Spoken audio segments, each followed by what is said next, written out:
अब जहां supreme court में सीजेआई डीवाई चंद्रचूड़ ने इलेक्टोरल बॉन्ड से जुड़ी उस प्ली को 22 जुलाई के लिए लिस्ट किया है, जिसमें कि यूनियन गवर्नमेंट और कॉर्पोरेट एंटिटीज के बीच एक्सचेंज्ड बेनिफिट्स की जांच की मांग एक स्पेशल इन्वेस्टिगेटिंग टीम से की जा रही है, तो देखना काफी दिलचस्प होगा कि क्या इस मामले की हियरिंग में यूनियन गवर्नमेंट के खिलाफ फैसला जा सकता है या नहीं। इस केस की लिस्टिंग की मांग करते करते सीनियर एडवोकेट प्रशांत भूषण बुरी तरह से थक गए थे, but finally CJI DY Chandrachud ने इसे लिस्ट कर दिया है। अब जहां पीएम नरेंद्र मोदी की सरकार की बात हो और कॉर्पोरेट एंटिटीज की, तो हमेशा अदानी अंबानी सरनेम्स तो उठे ही जाते हैं। अब भले इन बिजनेस टाइकून्स का नाम कांग्रेस पीएम नरेंद्र मोदी के साथ जोड़े या फिर खुद पीएम मोदी राहुल गांधी पर इल्जाम लगाए, ये इल्जाम लगाने का सिलसिला खत्म ही नहीं होता है। इलेक्शंस के दौरान हमने सबसे ज्यादा इन एलिगेशंस को सुना है, और जहां कोर्ट्स इस मामले से डील कर ही रही है कि अब लोकपाल के सामने भी पीएम नरेंद्र मोदी के खिलाफ एक प्ली आ चुकी है। इस मामले में क्या लोकपाल ने पीएम मोदी को रिलीफ दी है या नहीं, हम आगे देखेंगे, और ये भी देखेंगे कि भला इस रिजल्ट के बाद वापस से पीएम नरेंद्र मोदी को फटकारते हुए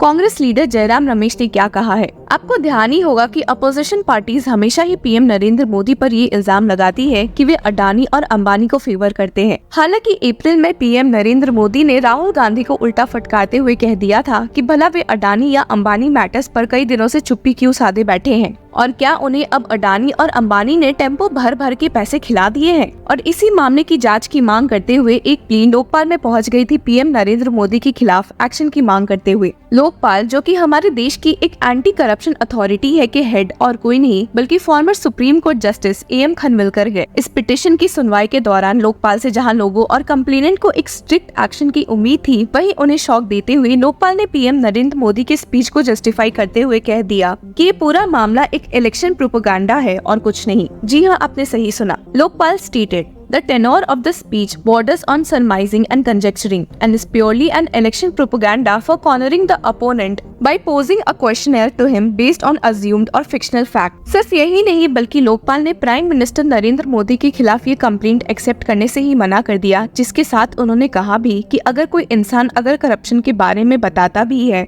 तो उसे एज अक्यूज्ड कैसे ट्रीट किया जा सकता है। And stated he may at best be reckoned as an informant or a witness, but certainly not a collaborator or an accused involved in the commission of alleged crime of corruption। आपको बता दें कि complaint PM Narendra Modi के खिलाफ इसलिए की गई थी क्योंकि ये मानना था कि जब पीएम को कांग्रेस के खिलाफ करप्शन के बारे में कुछ इन्फॉर्मेशन है तो उन्होंने इस मामले में एक इंक्वायरी क्यों नहीं करवाई है। हालांकि लोकपाल ने कहा कि पीएम मोदी के स्पीच में ये कहीं भी मेंशन नहीं है कि ये इन्फॉर्मेशन उन्हें किसी प्रॉपर सोर्स से मिली है। And stated this allegation is exercise far-fetched, for there is no such reference in the text of the subject speech that the speaker had received or gathered such factual information from the intelligence sources, either formally or informally। जिसके साथ ही उन्होंने वापस से यही बात दोहराई कि इस मामले में फिर पीएम नरेंद्र मोदी के खिलाफ लगाए गए एलिगेशन सही नहीं है। And stated in our opinion even this allegation can not take the matter any further considering the text of the speech being entirely an expression of surmise and conjecture or hypothetical questioner. जिसको ध्यान में ही रखते हुए लोकपाल ने इस petition को dismiss कर दिया और अपने ऑर्डर में स्टेट किया,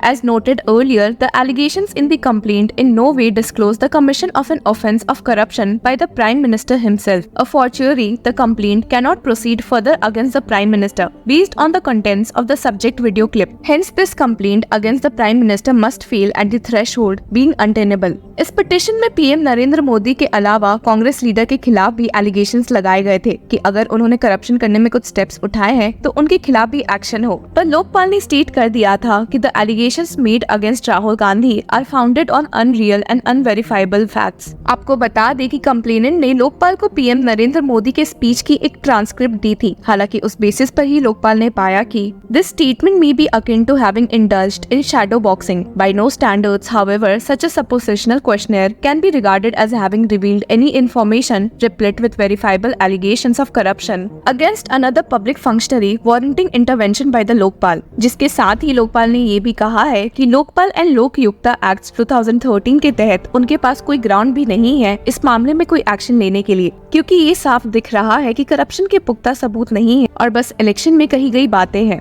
आपको बता दें कि लोकपाल, जो कि former supreme court justice am Khanwilkar द्वारा हेडेड है, में उनके अलावा Retired Justices Ritu Raj Awasthi, N. Narayan Swamy, Sanjay Yadav, along with members Sushil Chandra, former Chief Election Commissioner Pankaj Kumar और अजय तिर्के भी मौजूद है। इस पिटिशन को डिसमिस करने के साथ ही it was made clear that the Lokpal, without being fixated by technicalities, would not otherwise hesitate to proceed against all such persons who are prima facie involved in corruption regardless of their position। लेकिन लोकपाल के इस order से Congress leader Jairam Ramesh काफी ही गुस्सा दिखे हैं और लोकपाल के साथ साथ पीएम नरेंद्र मोदी को फटकारते हुए ट्वीट किया है कि वो will hold the self-anointed non-biological PM accountable for the web of deceit he weaves। We had demanded a ED and CBI investigation of the Tempo claim made by Mr. Modi on 8 May 2024। That demand still stands। Meanwhile, the Lokpal has certainly proved to be a Lok Kalyan Margpal। ये मामला काफी heated ही था जब PM Narendra Modi और Congress leader Rahul Gandhi में काफी झगड़े देखने को मिले थे और इस मामले से जुड़ा एक प्ली दिल्ली हाईकोर्ट भी जा पहुंचा था। इस केस में petitioner Surjeet Singh Yadav, who claims to be a farmer and stock investor, ने ये प्ली फाइल करते हुए क्लेम किया था कि दोनों पॉलिटिकल लीडर्स द्वारा अडानी ग्रुप्स के खिलाफ इतनी फॉल्स और डेरोगेटरी स्टेटमेंट से अडानी ग्रुप के स्टॉक मार्केट वैल्यूज पर बहुत ही गंदा असर पड़ेगा और इसलिए दोनों लीडर्स को रिस्ट्रिक्ट कर देना चाहिए कोई भी कमेंट पास करने से। अब आप सोचेंगे भी कि भला पिटिशनर को इन कमेंट बाजी से इतनी क्या तकलीफ है, तो आपको बता दें कि ये पिटिशनर एक स्टॉक इन्वेस्टर भी है और इनके कई स्टॉक अडानी ग्रुप्स में भी लगे हुए हैं और ऐसे में अगर लीडर्स अडानी ग्रुप के बारे में झूठी बातें फैलाएंगे तो स्टॉक मार्केट में अडानी के साथ साथ पिटिशनर को भी नुकसान उठाना पड़ेगा।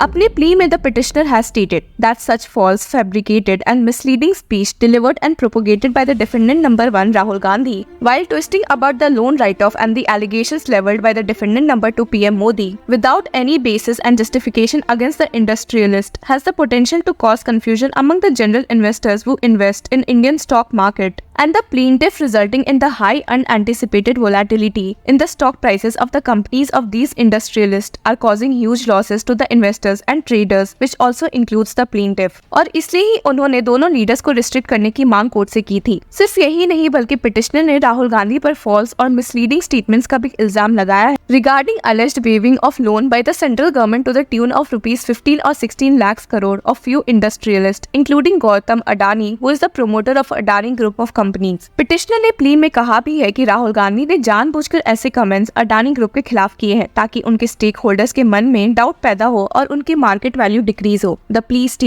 plea stated that such negative campaign against industrialists causes unanticipated high volatility in the stock market, causing huge loss to the investors, including the plaintiff, as he himself is an investor and shareholder in few listed companies of Adani Group। तो देखते हैं कि आने वाले दिनों में इस मामले से जुड़े और कौन से केसेस आ सकते हैं। Till then, keep following Law Chakra।